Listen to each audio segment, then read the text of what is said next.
يا سنة المختار يا درب الهدى.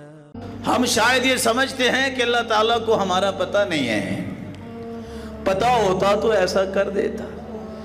میں اور آپ بھی اپنے بارے میں اتنا پتہ نہیں رکھتے جتنا میرا مالک پتہ رکھتا ہے کہ تمہیں کیا چاہیے، تمہیں کیا نہیں چاہیے، تم کیا سوچتے ہو، کیا بولتے ہو، کیا کرتے ہو، اس سب سے میرا رب واقف ہے.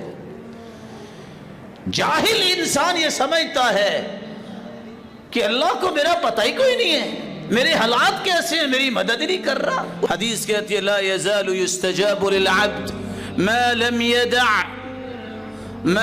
يدع باسم او قطيعة رحم ما لم يستعجل. جو بندہ جلد بازی نہیں کرتا اس کی دعا اللہ ضرور قبول کرتے ہیں. جو ایک دو مرتبہ ہاتھ اٹھائے، دیکھ بھی رہا ہے کہ مسجد میں پنکھے کتنے ہیں، کیا کچھ لگا ہوا ہے، ایسے بندے کی تو اللہ ویسے قبول نہیں کرتے. ان اللہ لا يقبل دعاء من قلب غافل لاہن. ایسا دل جو بے پرواہ ہے، غافل ہے، اسے پتہ ہی نہیں میں کس ہستی سے بات کر رہا ہوں، ایسے شخص کی دعا اللہ قبول نہیں کرتے. ما لم يستعجل، جو جلد بازی کرنے والا ہے یہ بھی مایوسی میں چلا جاتا ہے. کہتا ہے دعا تو کی ہے لیکن بات نہیں بنی، میں پھر دعا کرتا ہی نہیں ہوں.